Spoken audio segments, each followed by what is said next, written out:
The city of Rayon was full of tall buildings, glowing lights, and the sound of machines working day and night. Large screens showed new inventions, flying cars and robots that served tea or cleaned the streets. People in expensive suits walked fast, holding tablets and talking about business. But in one small corner of this great city stood a narrow street where the air smelled of oil and metal. That street was home to a small workshop owned by an old mechanic named Rafik and his daughter Mira.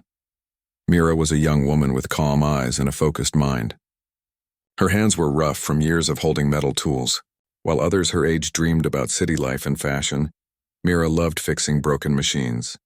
Her world was made of gears, wires, and sparks. She did not care about fame or money.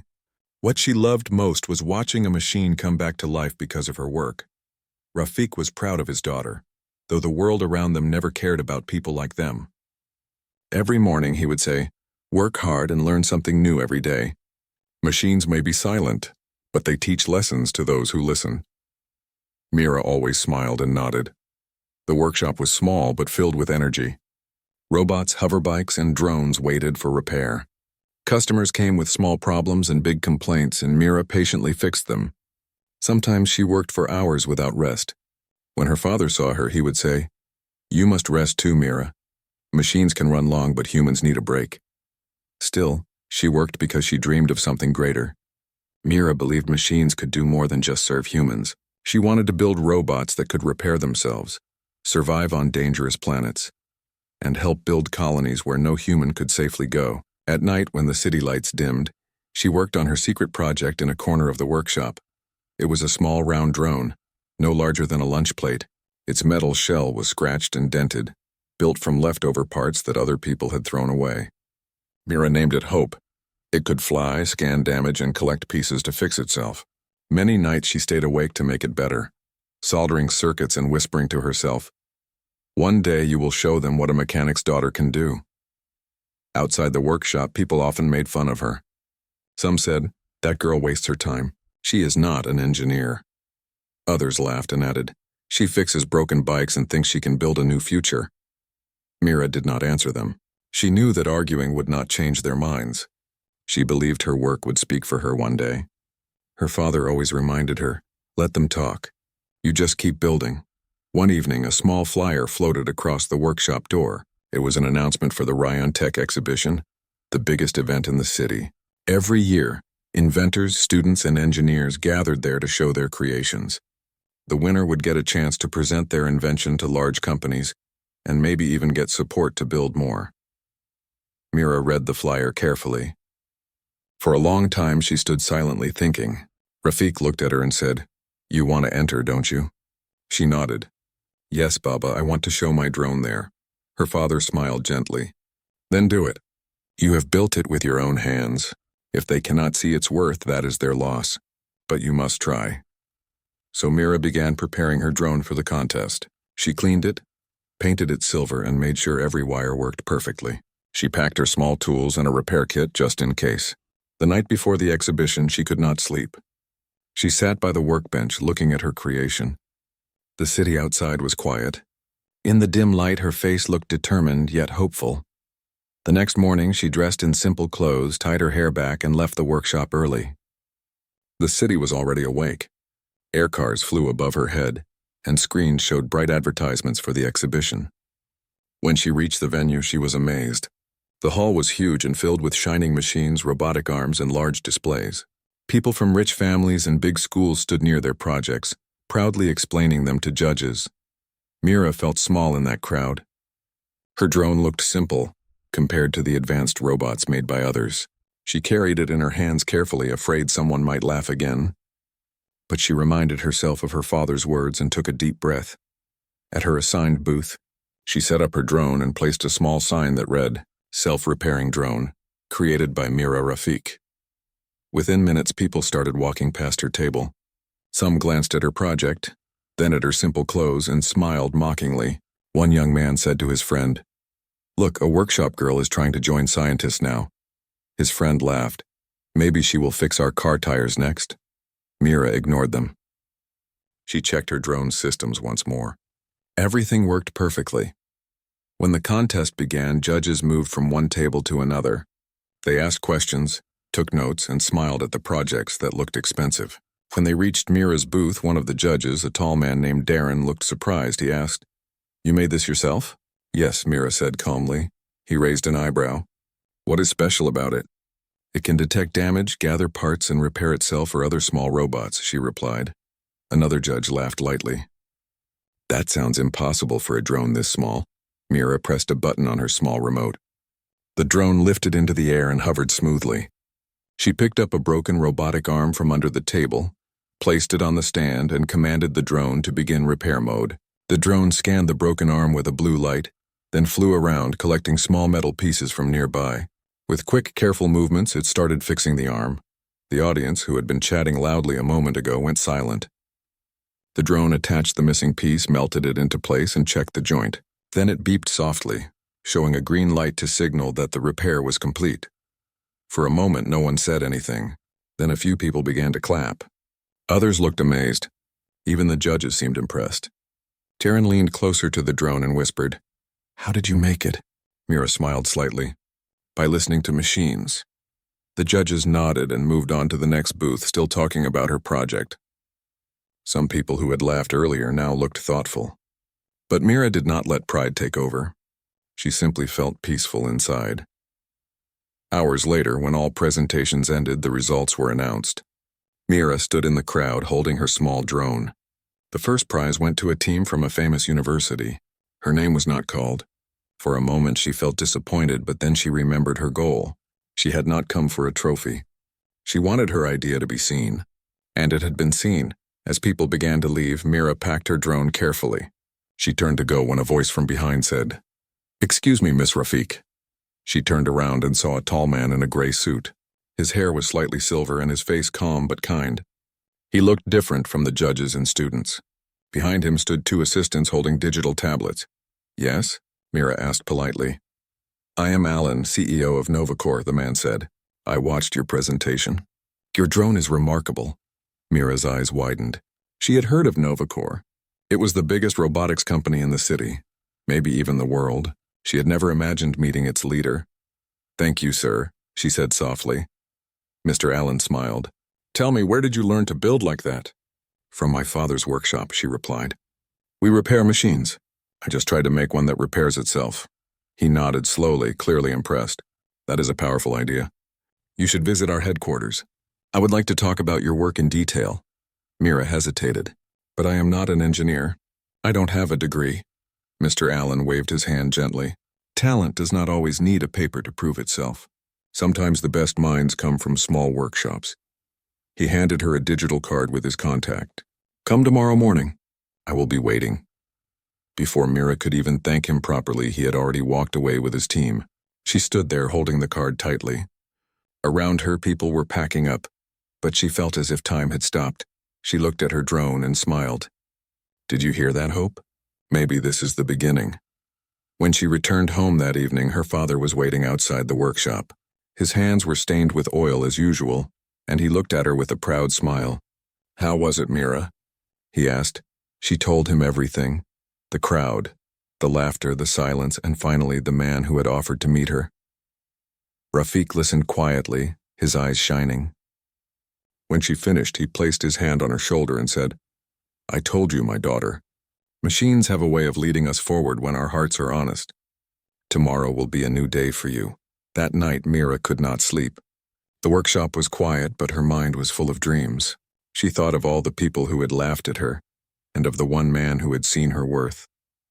She looked at her drone resting on the table and whispered softly, "Let's see what tomorrow brings." Outside, the city lights shone bright, but inside the small workshop, a brighter light lived in Mira's heart.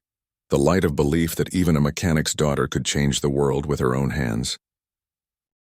Morning arrived with soft golden light spilling over the rooftops of Rion. Mira stood outside her small workshop, dressed neatly but simply. Her heart beat fast as she looked down at the shining card in her hand. The letters Novacore Industries glowed faintly across its surface.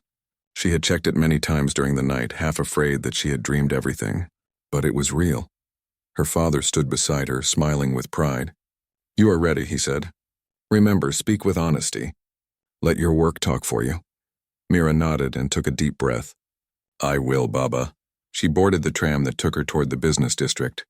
As the vehicle moved through the tall glass towers, she stared at the city with new eyes. She had lived here all her life but never imagined walking among the richest people in Rayon. Now she was heading to meet the most powerful one of them all. Novacor's main building stood like a silver mountain, its surface shining under the sun. Security drones floated around the entrance, scanning every visitor. Mira stepped forward nervously. The guards looked at her worn shoes and plain clothes, but when she showed them the card, they quickly let her in. Inside, everything felt different from her father's workshop. The air was cool and clean. Robots rolled quietly across the floor, serving coffee and carrying files. The workers were dressed in smart uniforms.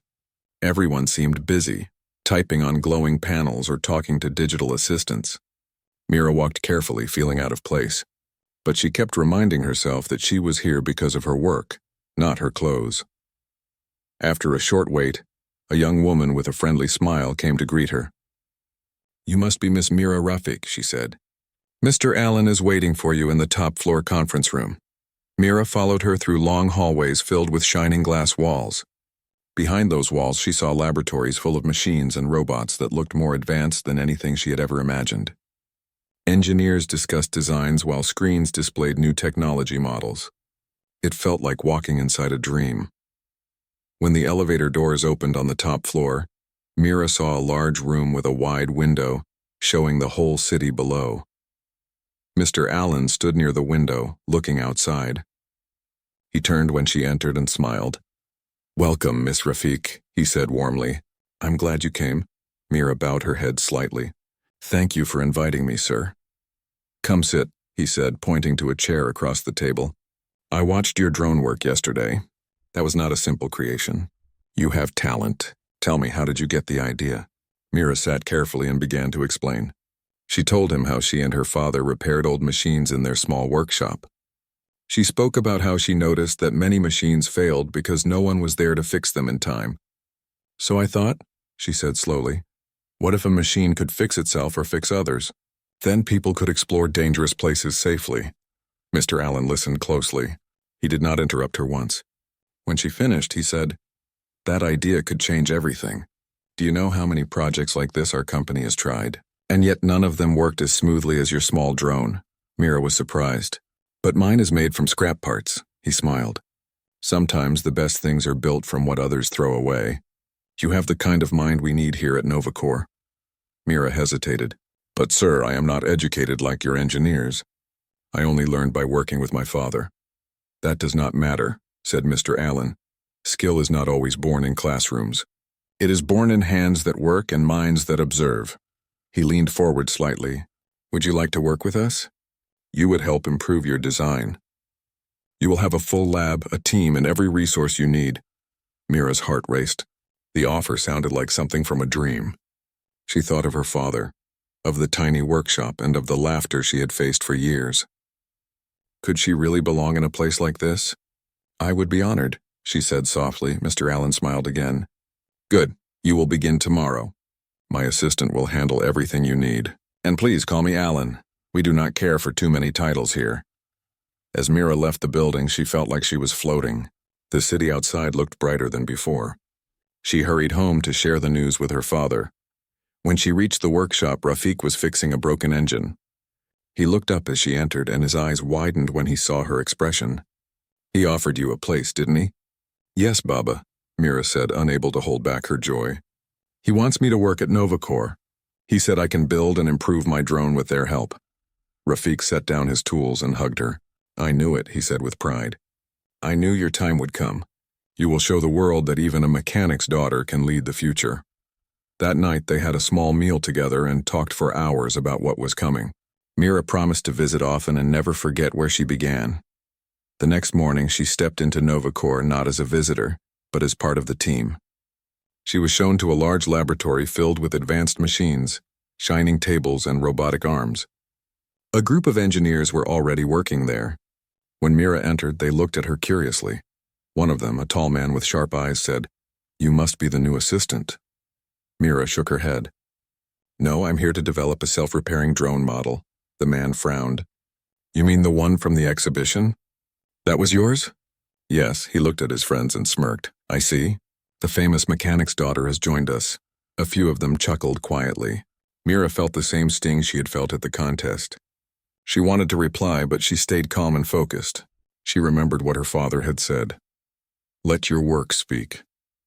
She placed her bag on the table, opened it, and brought out her drone. The engineers stopped laughing for a moment as they saw it. One of them asked, "You built that from scrap?" Yes, she said. But I can make it better if I have proper tools. Then show us, said the tall man, crossing his arms. Let us see what the workshop girl can do. Mira began working. Her hands moved quickly and confidently. She connected her drone to the lab's computer, adjusted the circuit patterns, and explained how her design detected system faults and repaired them automatically. The other engineers watched her quietly. She spoke clearly but simply, making it easy for everyone to understand. Hours passed. The drone lifted off the table, performed a full self-diagnostic, and repaired a small damaged part that she had intentionally loosened. The other engineers looked at one another in surprise. The tall man finally said, "That is impressive. You may not have a degree, but you know what you are doing." Mira smiled slightly and nodded. Thank you. I learned from experience. From that day, she became part of NovaCore's innovation team. She worked long hours, often staying late in the lab to improve her drone systems. Slowly, the engineers who had doubted her began to respect her. They came to her with questions, and she helped them with quiet patience. Every evening when she returned home, she told her father about her progress. He listened proudly as she described new ideas, faster processors, and stronger materials. You are building more than machines, he said one night. You are building your name. As weeks turned into months, Mira's design attracted attention from higher levels of the company. Mr. Allen often visited her lab asking about progress. Your drones, he said one day, could save lives on distant worlds. We are planning missions to Mars and Titan. We could use your invention to repair systems without sending humans into danger.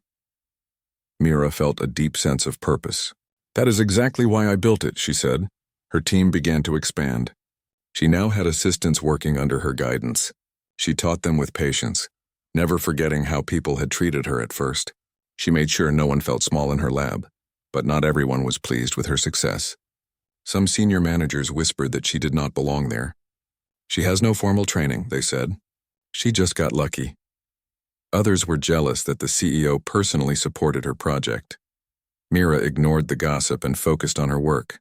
Her drones were improving fast.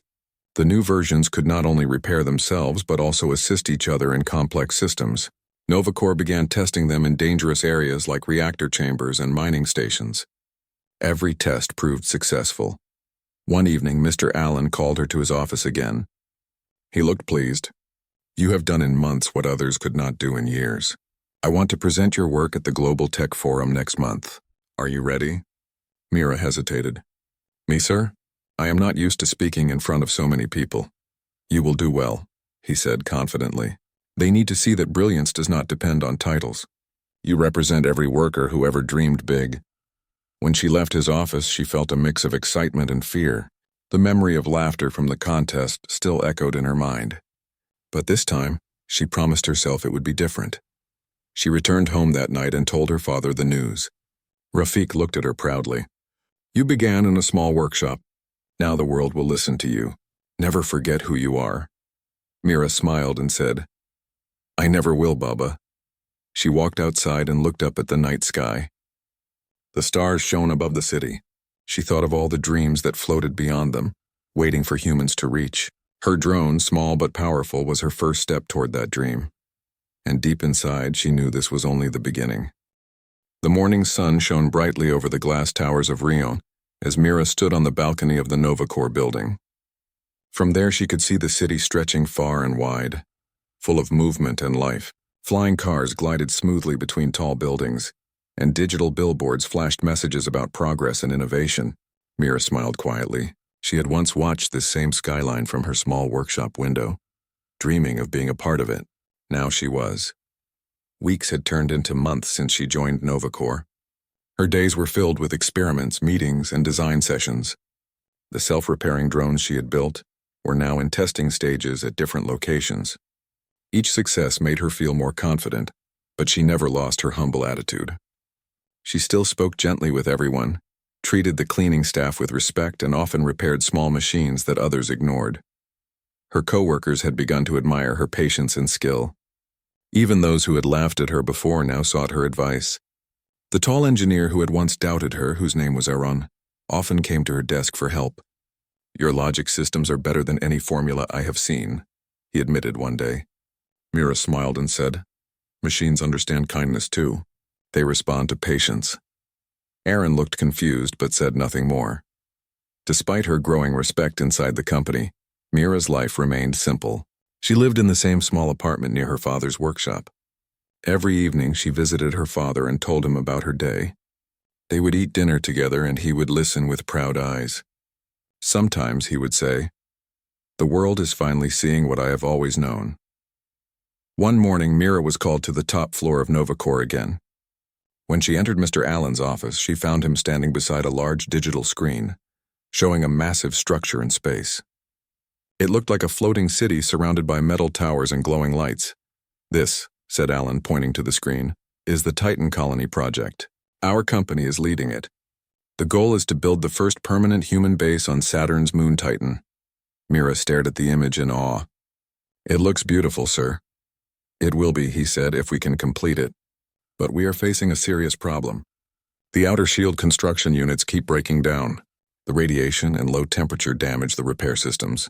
No robot can survive long enough to fix them." He turned toward her and smiled slightly. "I think your drones can." Mira blinked, unsure she heard right. "My drones?" "Yes," said Allen. "Your design is perfect for this. They can detect damage, gather materials, and fix systems without needing human help. We want you to lead a small team to test them on Titan. If your plan works, you will save the entire project." Mira was silent for a moment. Going to Titan sounded unbelievable. She had never even left Earth. The idea of being part of something that big felt both exciting and frightening. Allen continued, "You will not be alone. A crew will handle the main base work, and you will guide the repair drones. You can also stay here and lead remotely if you prefer. The choice is yours." Mira looked at the image again. "I will go," she said finally. "If I build machines to explore, I should see where they go." Allen smiled. "I knew you would say that. Prepare yourself. The journey begins next month." When she left his office, her hands trembled slightly, not from fear but from excitement. She went straight home and told her father. Rafik listened quietly, his eyes filled with pride and a little worry. "Titan is far," he said softly, "but I know you will be safe. You have always had the courage to face challenges." "I learned that from you," she replied. "You fixed machines even when people said they were beyond repair. You never gave up," he smiled, "and neither will you. Go and make us proud." The next few weeks passed quickly. Mira trained with the Novacor Space Division, learning how to operate the drones in extreme conditions. She studied Titan's atmosphere, its cold temperatures, and its strange orange skies. Her team consisted of 5 people, including Aaron, who had volunteered to go with her. Together, they modified her drones for space travel, giving them stronger shells and self-heating systems. When the day of departure arrived, Novacor's spaceport was full of energy. Engineers, pilots, and scientists moved quickly around the launch platform. The ship that would take them to Titan stood tall and sleek, its silver body glowing under the morning light. Mira walked toward it with calm determination. She wore a light blue uniform with the Novacor symbol on the chest. Her father stood behind the safety glass, waving proudly. She pressed her hand against the glass, smiling at him one last time before boarding. The ship lifted off smoothly, leaving behind a trail of light. Mira looked through the window as the earth grew smaller below her. She whispered softly, "For you, Baba." The journey took several days. During the flight, Mira spent most of her time checking the drones. She named each of them after stars, Vega, Altair, Deneb, and so on. To her, they were more than machines. They were her companions. When the ship finally landed on Titan, the crew was greeted by a strange sight. The sky was a deep orange, and the ground was covered with frozen lakes and thick mist. The base already existed, but was partly damaged. Some of its structures leaned dangerously due to the constant cold. Aaron looked around and said, "This place feels lonely." Mira nodded. "But it is beautiful too." They set up their equipment and released the first drone. Vega flew out smoothly, scanning the area with a blue light. Its sensors detected broken panels and weak points in the structure. Mira smiled as she watched it move. "It knows what to do," she said proudly. The next few days were full of work. Mira and her team guided the drones as they repaired broken sections. The machines collected ice and metal from the surroundings to build new panels. The self-repairing feature worked perfectly even under Titan's harsh conditions. Each night, Mira sent reports back to Earth. Mr. Allen replied with encouraging messages. "You are making history," he wrote. "Keep going." One evening, a powerful storm hit the colony. Winds howled across the surface and ice particles slammed against the structures. The main communication tower broke halfway, cutting off the link to Earth. The crew panicked, but Mira stayed calm. "Everyone inside," she ordered. "I will send the drones to fix the tower." Aaron tried to stop her. "The storm is too strong. Wait until it passes." Mira shook her head. "If we lose full contact, we might not survive the night. The drones can handle this. I must guide them." She ran to the control station and activated the machines. One by one, the drones lifted off and vanished into the storm. Their signals blinked weakly on her screen. Mira guided them using manual control, fighting the interference. The wind roared outside, but she focused only on the flashing lights. Hours passed. Her hands trembled with exhaustion, but she did not stop. Finally, one by one, the drones signaled green lights. The tower was fixed. Communication returned. When the storm ended, the crew came out and looked at the tower standing strong once again. Aaron turned to Mira and said, "You saved us." Mira smiled faintly. "The drones did. I just trusted them." For the next week, repairs continued without any major issues. The Titan colony was now stable thanks to her drones. The news reached Earth and NovaCore announced the success publicly. Mira's name appeared across every news screen.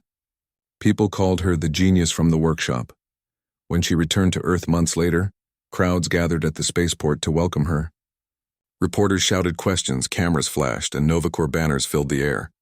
But Mira looked only for one face. At the end of the platform stood her father, waiting quietly. She ran to him and hugged him tightly. "I did it, Baba," she said softly. "I never doubted you," he replied, smiling proudly. "You have shown them that dreams built in small places can reach the stars." In the following days, NovaCore held a grand ceremony to honor her. The company's board members and scientists gathered in a large hall.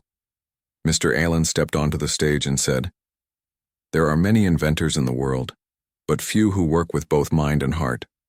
Mira Rafik is one of them. Her work saved our Titan project and opened a new chapter for human progress." He turned toward Mira. "You have done more than prove your worth. You have changed what people believe possible. NovaCore is proud to have you." The audience stood and applauded. Mira's face turned red with modesty.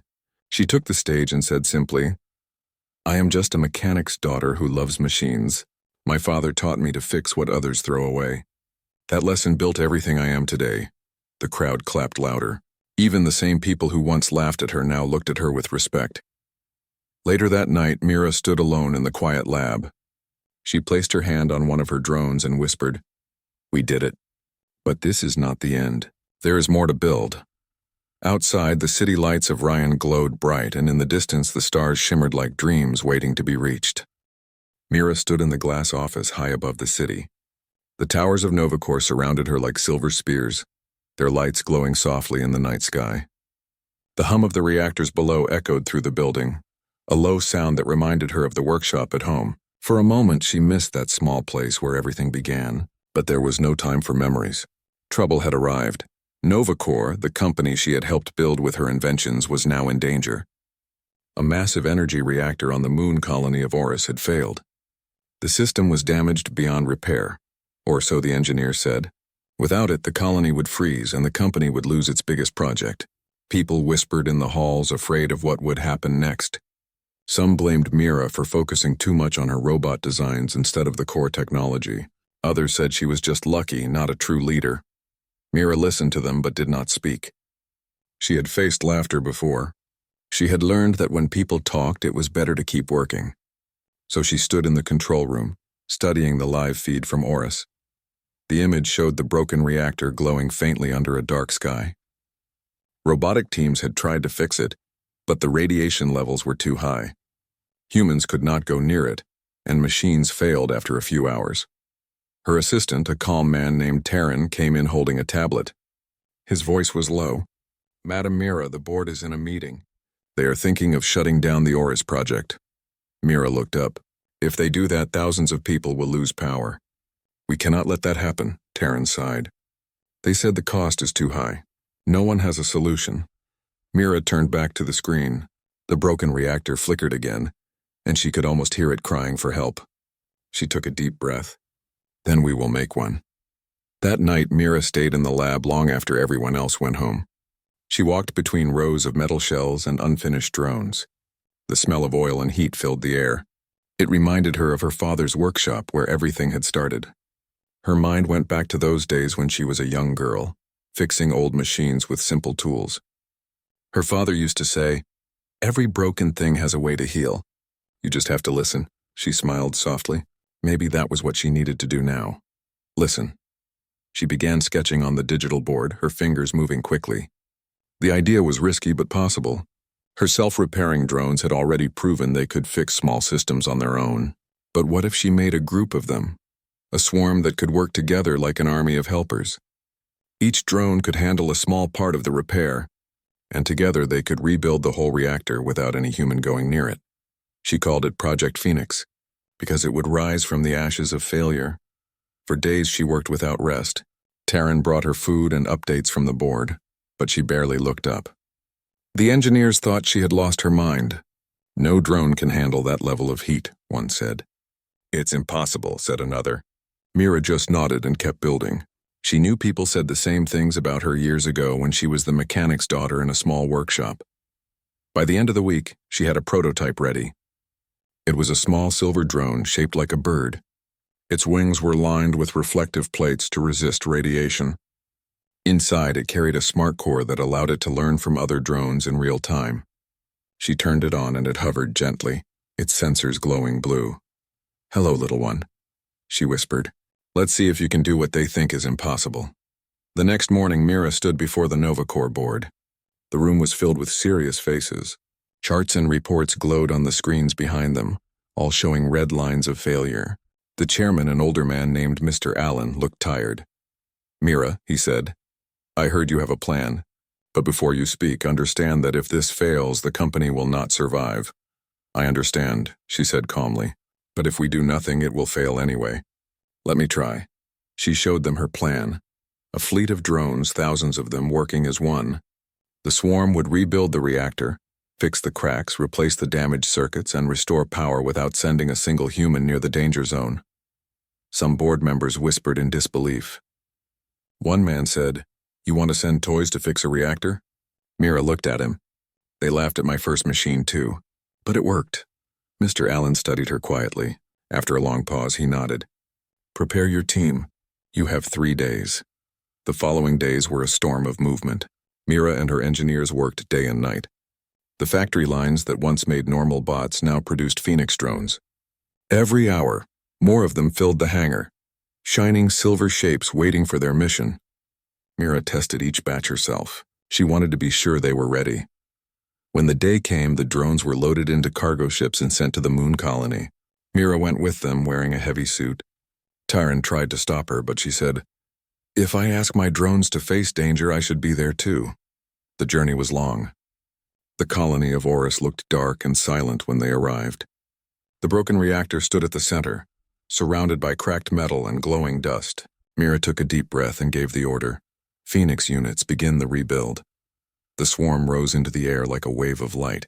Thousands of drones flew in perfect patterns, each one taking a small part of the reactor. Some replaced cables, others patched holes. Some melted old metal and reshaped it into new panels.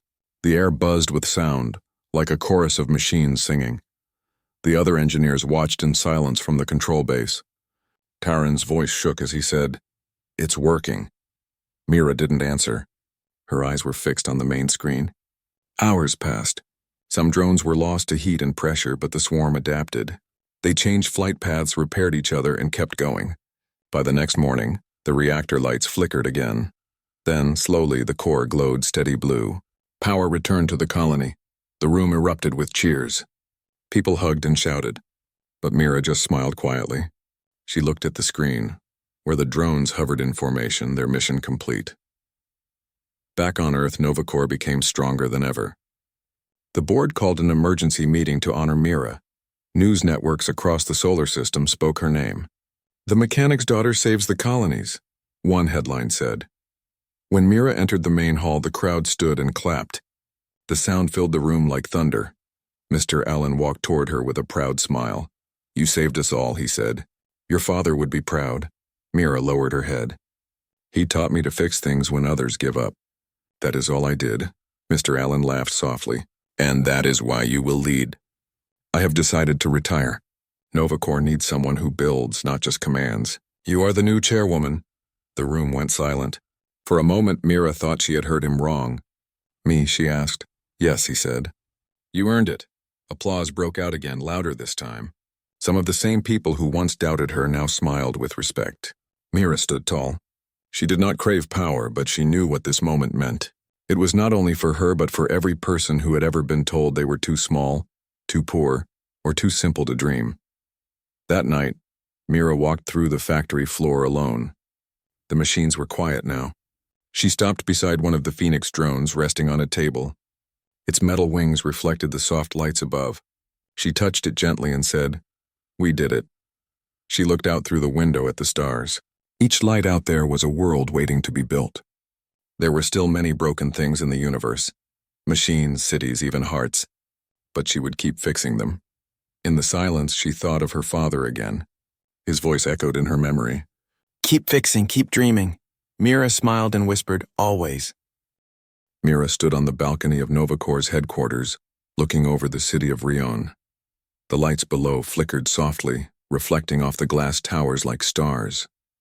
She had been here many times before, but tonight felt different. She was no longer the young girl who had fixed broken machines in a small workshop. Tonight, she carried the weight of leadership. The day had started with a grand ceremony. Novacore employees, engineers, and scientists filled the main hall. Banners hung high, showing the company's logo and the words "New Leadership, New Future." Mr. Allen, the retiring CEO, had stepped forward and addressed the crowd. "Today," he said, "we honor someone who has shown the true spirit of Novacore, someone who proved that talent, determination, and courage can change the world. That person is Mira Rafiq. She has rebuilt our projects, saved the colonies, and inspired all of us. I am proud to step down and hand this company to her." A hush fell over the room. Mira could feel every eye upon her. The people who had once laughed at her, whispered about her, and doubted her now looked at her with respect and admiration. She stepped forward slowly, her heart steady, though her hands trembled slightly. "Thank you," she said softly. "I am honored to lead Novacore. I am not just a mechanic's daughter or an inventor. I am someone who believes that humans can achieve more than they think. Every challenge we face is a chance to grow. Every failure is a lesson, and every machine we build can carry hope into the future." Applause filled the hall, loud and unending. Mira took a deep breath and smiled. This was the moment she had worked toward since the days of oil-stained hands in her father's workshop. She looked up at the ceiling where lights reflected like stars, and thought of the sky she had always wanted to reach. After the ceremony, Mira walked quietly through the main floor. Engineers, designers, and technicians stopped her to shake hands or offer congratulations. Some whispered, "That is the mechanic's daughter." Others said, "She is truly brilliant." Mira nodded politely at each person. She did not need praise to feel her worth, but she appreciated the recognition for her team. She reached a small corner of the building that had been set up for her personal office. Her desk overlooked the city. She placed her hands on it and thought of her journey.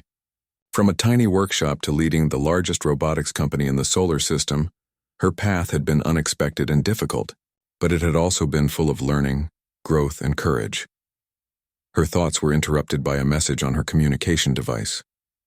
It was from Aaron, her longtime colleague who had once doubted her. "Congratulations, Chairwoman," he wrote. "Your drones are scheduled for the next colony mission. We cannot do it without your leadership." Mira smiled. She replied, "Thank you, Aaron. Let us make the impossible possible again." That night, Mira returned to her old workshop. It had not changed much. The tools were still there. The smell of oil and metal still lingered. And the small wooden table where she had learned everything stood quietly in the corner. She ran her hands over the surface and smiled. Her father, Rafiq, stood behind her. His hair was graying and his eyes sparkled with pride. "You have done what I always knew you could do," he said. Mira hugged him tightly. "We did it, Baba. I could not have done it without your guidance." He nodded. "I am proud of you, Mira. But remember, this is only the beginning. Novacor is yours now, and with it comes the responsibility to build a better future." "I understand," she said, "and I will not forget where I came from." The following weeks were filled with new challenges. Mira visited the colonies, monitored the construction of new habitats on Mars and Titan, and oversaw the deployment of self-repairing drones across dangerous environments. Each mission tested her leadership and the abilities of her machines. One morning she received a report from a mining colony on Europa. A drilling station had collapsed under the icy crust and the workers were trapped. Traditional robots could not reach the site due to the extreme cold and shifting ice. Mira did not hesitate. She called her engineers together and began designing a specialized swarm of drones capable of surviving Europa's conditions. The team worked tirelessly. Mira guided them, taught them new ways to program the machines, and stayed with them late into the night. When the drones were ready, they launched toward Europa. Mira watched as the small silver machines flew across the icy surface, climbing over ridges, analyzing weak spots, and creating safe paths for humans to follow.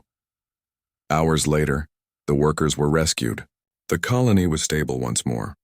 Novacor's reputation grew even stronger, and the employees saw Mira not only as a leader, but as a visionary who understood both machines and people. Back on Earth, Mira faced a meeting with the board. Some members who had doubted her at first now offered full support. Others still questioned her decisions, but she listened carefully and responded with calm logic. She knew leadership required patience, understanding, and the ability to make tough decisions without fear. Mr. Allen watched from the side, proud of her growth. He whispered to one of the board members, "I knew she would become more than anyone expected. Talent like hers cannot be contained by titles or small minds." Mira presented plans for expanding Novacor's technology to improve human life across the solar system. She spoke about safe energy reactors, automated habitats, and drones that could explore unknown worlds. Her words were clear, confident, and inspiring. By the end of the meeting, even the most skeptical board members were convinced. In her private moments, Mira often returned to the workshop in her mind. She remembered the nights spent soldering circuits, cleaning broken parts, and dreaming of machines that could think for themselves. She realized that every step of her journey had begun there. Every failure, every laugh from others had only strengthened her determination. One evening, she walked through the Novacor labs, looking at the drones resting after a long day of work. She touched the wing of one gently. "You have done well," she said. "But there is still so much to do." Her assistant, Taryn, approached. "Chairwoman Mira, the new colony on Ganymede needs your guidance. The engineers are unsure about the terrain and the energy requirements." Mira smiled. "Then we will teach them. Let's prepare the drones. We have a new world to help." The next day, she appeared at a public forum to speak about Novacor's vision. Cameras and reporters filled the hall. People from across the solar system were watching. She stepped up to the podium, her uniform neat, her posture strong. "Many have laughed at me," she said. "They said I could never build machines that repair themselves. They said I would never leave my small workshop. They said I could not lead. But today I stand here not as a mechanic's daughter, but as the chairwoman of Novacor. We build what others think impossible. We explore where others fear to go, and we prove that humans can achieve greatness when we believe in ourselves." The hall erupted in applause. Social media exploded with messages of admiration. Children across the world looked at her as a symbol of hope. Adults spoke of perseverance and courage. Mira had not only led a company but inspired countless lives. That evening, Mira returned to the balcony of her office. The city stretched below, lights shimmering like stars. She thought of her father, of the workshop, and of the first small drone she had built. A soft wind blew and she whispered, "We did it, Baba. We built something bigger than I ever imagined." Her mind drifted to the future. Colonies beyond Mars, new machines that could explore and repair, humans reaching stars. She felt a deep sense of purpose. Novacor was more than a company now. It was a bridge between human dreams and reality. And somewhere among the stars, Mira, the once laughed-at mechanic's daughter, knew that her journey had just begun. She smiled and whispered again, "Let them laugh. We will build while they talk." Mira looked at the stars, her drones resting in their charging bays, her team working tirelessly, and the city of Rion glowing below. She was Madam Chairwoman, a leader of humanity's future, proof that courage, intelligence, and determination could change the world. The night sky seemed to respond, shimmering with light as if it recognized the arrival of a new era, an era built by hands once covered in oil, guided by a mind that refused to give up, and led by a heart that believed in human potential. And in that quiet moment, Mira knew the world would never forget the mechanic's daughter who had reached for the stars and brought humanity along.